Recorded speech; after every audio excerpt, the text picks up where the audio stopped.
Hello everyone and welcome back to Citrus and Mango. Today I'll be sharing my recipe for my black pepper chicken. This has honestly become a quick favorite and brings back so many good memories. As always, the whole recipe with directions and quantities will be on my website, which will be linked below. So without further ado, let's get started. So in a dry pan here, I've taken some whole spices. The main whole spice here is black pepper.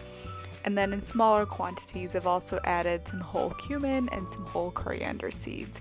And the purpose of this is just to toast the spices until they darken slightly and turn aromatic. And now I just wanted to make a note here about the black peppercorns. So the black peppercorns I have are really flavorful, but aren't really spicy. They don't really pack that much of a punch. And so it really depends on what you have on hand. You can adjust these quantities depending on your ingredients.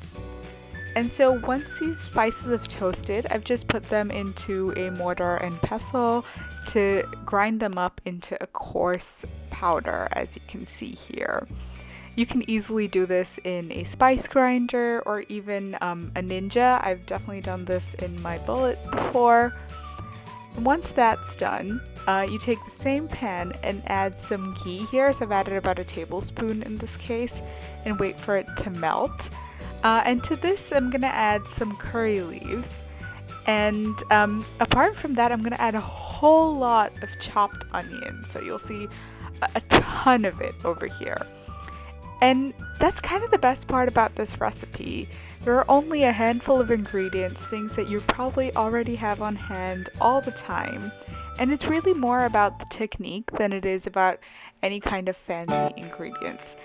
And so what we're going to do here is cook these onions on a low to medium heat for about 7 or 8 minutes. And as you can see, they completely change over time. So they lose some of their moisture and they start to darken slightly, which gives them a lovely sweet taste.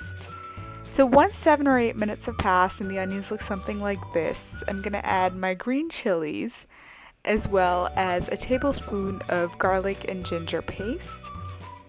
In addition, I'm going to add some salt and a little bit of turmeric and a splash of water just to be able to deglaze the pan. And then we'll further cook our onions for another 7 or 8 minutes until they turn really nice and jammy. So this recipe is actually inspired by a recipe that I had during my time in South India. So chicken gali mirch or pepper chicken was a really popular dish there. It was in almost every restaurant that I went, and each one was a little bit different, but this was my attempt to recreate my favorite version of this recipe. I think it turned out exactly like what I was hoping for, and it brought back so many good memories. Another pro tip here, if you want to speed up the cooking process, is really the first thing you should do is get your onions going, since they take the longest to cook. Then as they're cooking, you can use that time to prep the rest of the ingredients to make the spice mix and the ginger and garlic paste, etc.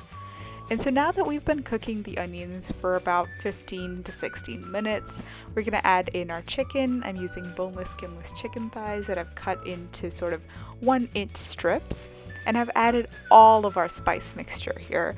Now I know this looks like a lot, and this is a really flavorful dish, but I promise it tastes amazing. With this, I'm also going to add the rest of the salt that we need for this dish and a tiny splash of water.